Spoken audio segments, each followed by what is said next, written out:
Good morning, 11th class. How are you all? Hope you all are good.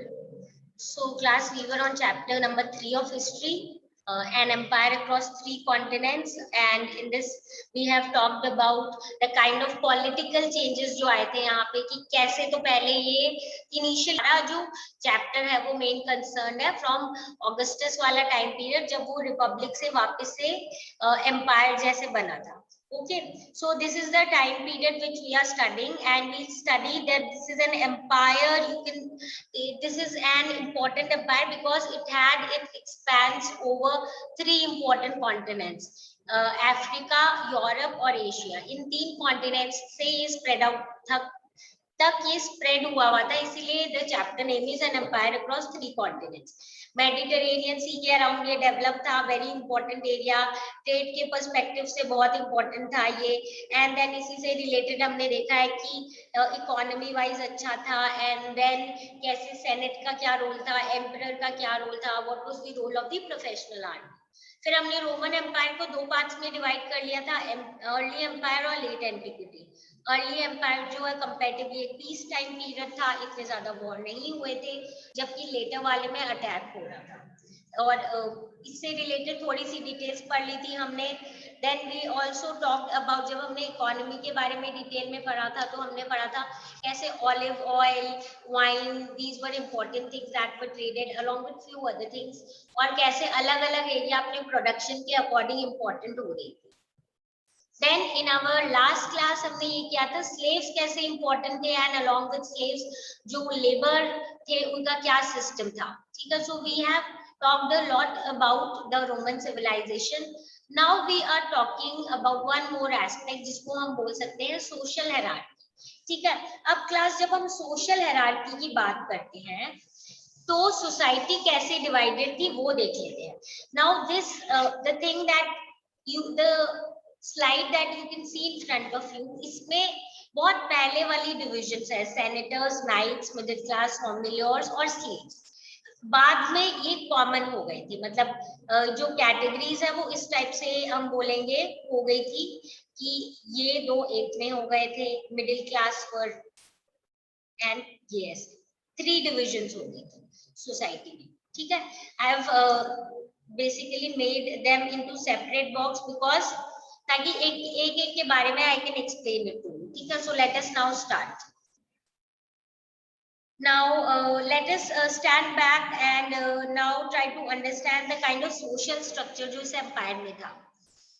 So there is one writer named as Tacitus जिन्होंने leading social groups को describe किया है early empire में. ठीक है, जिसमें सबसे पहले है सेनेटर्स. हमें पता है सेनेटर्स कौन थे, the important people in the republic. Literally patres term इनके लिए यूज हुआ है जिसका मतलब फादर्स होता है, मतलब ये एक बहुत रिस्पेक्टेबल क्लास थी.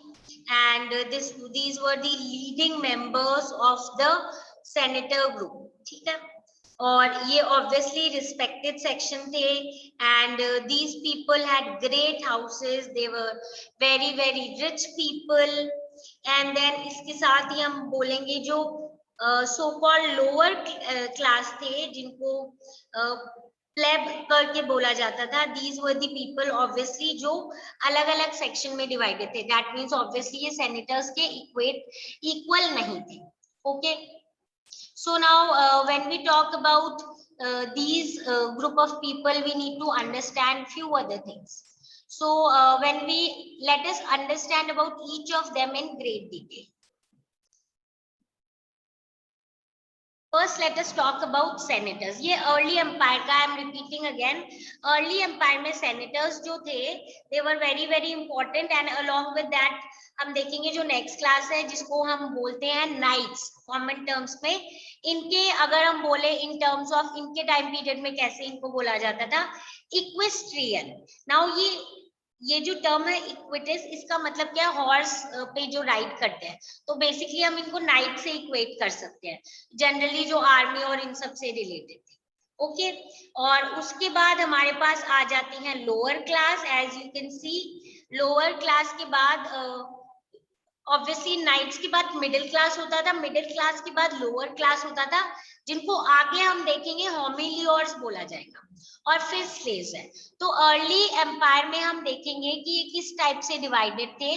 दे were divided as senators, knights, middle class, humiliores या हम लोअर कास्ट बोल सकते हैं, एंड स्लेव्स। ये इनिशियल लेवल पे हमारे पास मेंशन है टेक्टिस की जो डॉक्यूमेंट्स है उनके हिसाब से।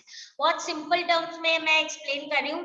आगे हम देखेंगे कि अर्ली 3rd सेंचुरी में सेनेटर्स जो है रफली 1000 थे, जिनमें से अप्रोक्सीमेटली हाफ जो है वो इटालियन फैमिलीज के थे। लेटर एम्पायर में क्या हुआ, जब rain of Constantine first start हुआ 4th सेंचुरी के अराउंड, जो फर्स्ट 2 ग्रुप जो टेक्टिस ने मेंशन किए थे, जो है अपने सेनेटर्स और इक्विटीज, जिसको मैंने यहाँ पे नाइट्स लिख रखा है, इक्विटी स्पेलिंग EQUITES, ठीक है। ये एक यूनाइट हो गए और ये क्या बन गए, ये बन गए expanded aristocracy. What can we call this group as? तो हम जब भी डिवाइड करेंगे ऐसे 3 ग्रुप्स की बात कर लेंगे। जो फर्स्ट ग्रुप है वो हमारा क्या हो जाएगा, it will be our aristocracy, ठीक है। कौन कौन, सेनेटर्स और नाइट्स। प्योरली ये लोग बहुत पावरफुल वेल्दी लोग थे, एंड समवेयर इनके पास बहुत पावर था, ठीक है। एंड अगेन हम देखेंगे these were united and at least half of the families were of African and eastern origin. Late Roman empire जो है it was enormously wealthy and many you can say many ways less powerful than purely military elites who came entirely from non aristocratic background. So यहाँ पे हम देखेंगे एक और division आएगा यहाँ पे, मिडिल क्लास। मिडिल क्लास जो है that is again mass of people जो डायरेक्टली या इनडायरेक्टली इंपीरियल सर्विसेज से कनेक्टेड थे, ठीक है। तो इन इटसेल्फ हम बोलेंगे एक डिवीजन है ये, विच वन, मिडिल क्लास। और ये जो मिडिल क्लास है जिनकी हम बात कर रहे हैं, ये कौन सा ग्रुप है, ये ऐसा ग्रुप है जो डायरेक्टली या इनडायरेक्टली इंपीरियल सर्विसेज में इन्वॉल्व था, चाहे ब्यूरोक्रेसी में था या थोड़ा बहुत आर्मी में भी था। बट इसके साथ साथ और कौन थे, prosperous merchants and farmers of whom many were in the eastern provinces, ठीक है। सो ये हमारे मिडिल क्लास थे।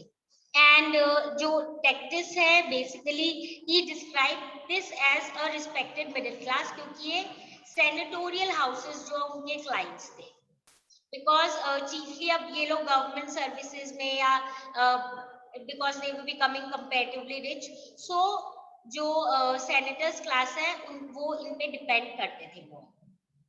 देन उसके बाद हम आ जाते हैं जो अपना जो नेक्स्ट कैटेगराइजेशन है सोशल सिस्टम में, वो है लोअर क्लास। लोअर क्लास को जो टर्म दिया गया है दैट इज ह्यूमिलियर्स, ठीक है। What is this humiliores? Humiliores जो लोअर क्लास है, इस लोअर ही इसका लिटरल मीनिंग होता है होमिलियर्स का। इसमें ये हमारे दोनों ग्रुप आ जाते हैं, कौन कौन से, यहाँ पे अपने लार्ज स्टेट में काम करने वाले लेबर आ जाते हैं, वर्कर जो इंडस्ट्री और माइंस में काम करते थे वो आ जाते हैं, माइग्रेंट वर्कर्स आ जाते हैं, सेल्फ एम्प्लॉयड आर्टिजन्स भी आ जाएंगे। सेल्फ एम्प्लॉयड आर्टिजन्स मतलब कौन, जो छोटे मोटे क्राफ्ट वर्क करते हैं, ये सारे लोग अपना छोटा मोटा बिजनेस जो है, जो लेबर थे ग्रेन के फार्म्स में, ऑलिव हार्वेस्ट में, ये वाले बिल्डिंग इंडस्ट्री में जो काम करते थे, ये सारे लोग, ठीक है। ऑब्वियसली ये बेटर थे किसी किसी चीज में वेज लेबर से, कौन, जो सेल्फ एम्प्लॉयड लोग थे वो वाले, ठीक है। इसके अलावा कैजुअल लेबरर्स वगैरह थे जो बिग सिटीज में काम करते थे, एंड ऑल्सो ऑब्वियसली स्लेव्स, वो भी लोअर सेक्शन में ही आएंगे। So with in the lower section अपने पास ये लेबर वर्कर्स वगैरह थे और स्लेव्स भी थे, were found basically in the Western Empire mostly. So to sum up हम ये बोल सकते हैं 3 में डिवाइडेड थी, aristocracy class, middle class and humiliores, ठीक है। तो लोअर क्लास बोल सकते हैं हम, अपर क्लास बोल सकते हैं, but we have just named it according to जो भी इनकी स्पेसिफिकेशन थी और जो भी इनकी डिविजन्स थी, ठीक है। तो आई सपोज सिंपल टर्म्स में एरिस्टोक्रेटिक, मिडिल क्लास और होमिलियर्स या आप लोअर क्लास के फॉर्म में इसको समझ सकते हैं। Now moving on to the next thing. इसी सोशल हायरार्की को हम थोड़ा और डिटेल में कर लेते हैं. One writer of the early 5th century, one of the, you can say, historians, जो है the historian Olympiodorus, जो कि एक एम्बेसडर भी थे, ये बताते हैं कि the aristocracy based in the city of Rome, उनकी एनुअल इनकम होती थी around 4000 lbs of gold. Okay, what are we trying to understand? Just imagine the kind of you can say income that they were having. ठीक है, so let us understand again in detail कि अपने पास mention है इसका कि city of Rome में जो aristocracy class है उनकी जो एनुअल इनकम थी अगर गोल्ड के टर्म्स में हम देखें तो 4000 lbs थी. Now class, if you all know the meaning of lbs, generally 1 pound of gold converted to gram equals to around 4.5359 grams. और अगर हम बोले कि जो हम 1 lbs गोल्ड की बात करते हैं, आप इसको कंपेयर कर सकते हो टू पाउंड. ठीक है, पाउंड को हम ग्राम में कन्वर्ट कर लेंगे बाद में. अराउंड 450 के अराउंड जो इसका ग्राम्स में हम यूनिट देख सकते हैं. तो LB जो हम बात करते हैं, this is basically regarding the gold units. तो हर एस्टेट से हम देखेंगे जो सिटी ऑफ रोम में एरिस्टोक्रेसी है उनकी इनकम अराउंड इतनी होती थी 4000 पाउंड्स के करीब. Not counting the produce they consume directly वो कंज्यूम करते थे, वो तो अलग है. इसके अलावा जितना वो एस्टेट से निकालते थे, एस्टेट से उनकी इनकम होती थी, that was this much of gold. जो मॉनेटरी सिस्टम था लेट रोमन एम्पायर का, this we will see that it broke with silver based currencies of the first 3 centuries because Spanish silver mines were exhausted and government ran out of sufficient stocks of the metal to support a stable coinage in silver. And अब हम देखेंगे, देखो जो monetary system था ना late empire का, initially it was based on silver currencies for first 3 centuries. But later on problem क्या हो गई कि स्पेनिश जो सिल्वर माइंस थे ना, जहां से सिल्वर एक्सट्रैक्ट की जाती थी और कॉइन्स बेसिकली मिंट किए जाते थे, वो क्या हो गए, एग्जॉस्ट हो गए. तो गवर्नमेंट के पास स्टॉक्स जो है कम हो गए और वो सोच रहे थे अब किस मेटल को बेसिकली हम इंट्रोड्यूस करें for the coinage etcetera. Constantine के टाइम पे हम देखेंगे कि इन्होंने एक नई मॉनेटरी सिस्टम इंट्रोड्यूस किया था, गोल्ड वाला. And there was vast amount of this in circulation throughout the late antiquity. मतलब गोल्ड की जो करेंसी है वो यूज हो रही थी. लेट रोमन ब्यूरोक्रेसी में हम देखेंगे हायर और मिडिल जो मिलिट्री क्लास है, यहाँ पे एक्लियंस लिखा है, दैट इज मिलिट्री क्लास, वो बहुत एफ्लुएंट थी, बहुत पावरफुल थी, क्योंकि उनको अपनी सैलरी किस में मिलती थी, गोल्ड में मिलती थी. They got there salary in gold. Okay, so when this group of people got their salary in gold, they invested much of this in buying up assets like land. अब इन्होंने क्या किया, ये assets like जो land है उनको somewhere खरीद रहे थे. तो land आपने खरीद लिया, आपने प्रॉपर्टी खरीद ली, तो ऑब्वियसली ये लोग क्या है, गुड पोजीशन में. अब हमें एक चीज और समझनी है कि यहाँ पे ग्रेट डील ऑफ करप्शन था जुडिशियल सिस्टम में, एडमिनिस्ट्रेशन सिस्टम में, मिलिट्री सप्लाईज में. जो ब्यूरोक्रेसी है वो बहुत ग्रीडी थी, लालची थी, और वो लोगों से बहुत ज्यादा पैसे एक्सट्रैक्ट करती थी. ठीक है, नाउ हाउ कैन वी से दिस? एक्चुअली में गवर्नमेंट बहुत कोशिश कर रही थी करप्शन को कर्ब करने की. ठीक है, क्यों हमें पता है, क्योंकि उन्होंने लॉज इंट्रोड्यूस किए थे. जब लॉज इंट्रोड्यूस किए जाते हैं ना कि ये चीज नहीं होनी चाहिए या ये चीज होगी तो ऐसी पनिशमेंट मिलेगी, इससे हमें क्लियरली पता चलता है कि वो चीज, इसका मतलब वहां पे क्या थी, प्रिवेलेंट थी. सो यहाँ से हमें पता चलता है कि वहां पे करप्शन बहुत ज्यादा थी, क्योंकि करप्शन के अगेंस्ट के लॉज बने थे. हिस्टोरियंस और बाकी जो स्कॉलर्स हैं वो अपने को बोलते हैं कि इन प्रैक्टिसेस की बहुत क्रिटिसिज्म भी होती थी. तो हमें क्लियरली पता चलता है कि वहां पे बहुत ज्यादा करप्शन थी. ओके, बट गवर्नमेंट जो है वो बहुत स्ट्रिक्ट एक्शन लेती थी. वो बोलती थी कि ऐसे जो करप्शन है it should not take place, और इसके अगेंस्ट बहुत ज्यादा लॉज भी बने. बट हम ये देखेंगे कि ऐसी जब चीजें होती थी तो लोग वायलेंस वगैरह भी करते थे, जनरली गवर्नमेंट के अगेंस्ट भी, और स्पेशली हम इसके एग्जांपल्स देखेंगे इन द ईस्टर्न पार्ट, ठीक है, जहाँ पे लोग फियरलेसली एम्परर का मजाक उड़ा रहे हैं। सो दैट मीन्स लोगों के पास इतनी पावर, मतलब इतनी एटलीस्ट फ्रीडम थी। पर एक स्ट्रॉन्ग ट्रेडिशन था रोमन लॉ में, बेसिकली 4th सेंचुरी में आया था, जिसमें बेसिकली हम ये देखेंगे कि एक टाइप का ब्रेक लग गया था। इवन द मोस्ट फेयरसम एम्परर्स जो है वो भी अब फ्री नहीं थे कि जो उनकी मर्जी वो कर सके। लॉज जो है वो सिविल राइट्स, कॉमन पीपल की राइट्स को प्रोटेक्ट करते थे। इसीलिए हम बोलते हैं कि लेटर 4th सेंचुरी के बाद वाला जो टाइम पीरियड है जिसमें जो बिशप्स होते हैं, बिशप्स कौन होते हैं, रिलीजियस हेड, ठीक है, क्रिश्चियनिटी। तो जो रिलीजियस हेड है जैसे कि एम्ब्रोस है, उनको भी they were basically embrace to confront equality, equally powerful emperors when they were excessively harsh or repressive in their handling of civilian population.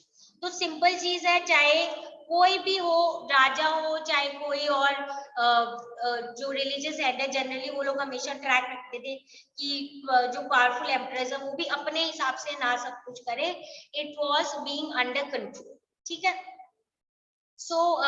यहाँ पे हमने सोशल हायरार्की के बारे में बेसिकली क्या किया है, हमने किया है, देखो इनिशियल टर्म्स में भाई सेनेटर्स ज्यादा इंपॉर्टेंट थे और इक्विटोस थे, देन मिडिल क्लास थे, लोअर क्लास थे, और स्लेव्स जैसे थे। स्लेव्स बाद में ये कैटेगराइजेशन लेट पीरियड में डिवाइड हो गई थी इनटू, हमने देखा है एरिस्टोक्रेसी क्लास, मिडिल क्लास और होमिलियर्स, मतलब कि जो मिडिल क्लास है, ठीक है, जिसमें सारे लेबर वगैरह ये लोग आ जाते थे, स्लेव्स भी आते थे। एंड देन उसके बाद हम देखेंगे कि इनकम जो एरिस्टोक्रेसी क्लास की बहुत अच्छी थी, गोल्ड में थी, पहले सिल्वर में कॉइन्स थे इनिशियली 3rd सेंचुरी तक, पर स्पेनिश सिल्वर कॉइन्स खत्म हो गए थे। कॉन्स्टेंटाइन के टाइम पीरियड में गोल्ड एज कॉइनेज इंट्रोड्यूस हुए। मिलिट्री क्लास बहुत अच्छी पोजीशन में थे बिकॉज वो इससे लैंड खरीद लेते थे, बट करप्शन भी बहुत था। हमारे पास बहुत ही एविडेंसेस है कि लॉज निकाले थे इसके अगेंस्ट, तो हम क्लियरली बोल सकते हैं कि इसके अगेंस्ट लॉ थे, इसका मतलब करप्शन बहुत था। और एम्परर वैसे तो पावरफुल थे but people had certain powers, law strict थे कि एम्परर भी अपने हिसाब से सब कुछ नहीं कर सकता है, स्पेशली सिविल राइट्स को, लोगों की सिविल राइट से रिलेटेड, ठीक है।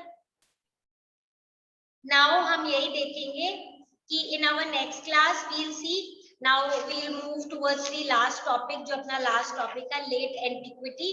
लेट एंटिक्विटी मतलब टाइम पीरियड जहां पे हम देखेंगे फॉल ऑफ रोमन एम्पायर होगा, उसके रीजंस क्या है, कैसे फॉल हुआ है, that is what we will be doing in our next class. तो आई सपोज आज जितना हमने किया है must be clear to you all. अगर किसी को कोई डाउट हो relating to whatever we have done today, please do come back with your doubts and we'll clear your doubts, ठीक है। बस ये याद रखना, सोशल डिवीजन पहले ज्यादा थी, फिर उसको क्लब कर दिया था।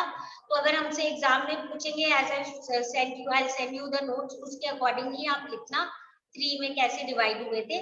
और एक रिच एम्पायर थी, गोल्ड की करेंसीज थी, सिल्वर की करेंसीज थी, लॉज भी स्ट्रिक्ट, करप्शन था पर लॉज भी थे उसको कंट्रोल करने के।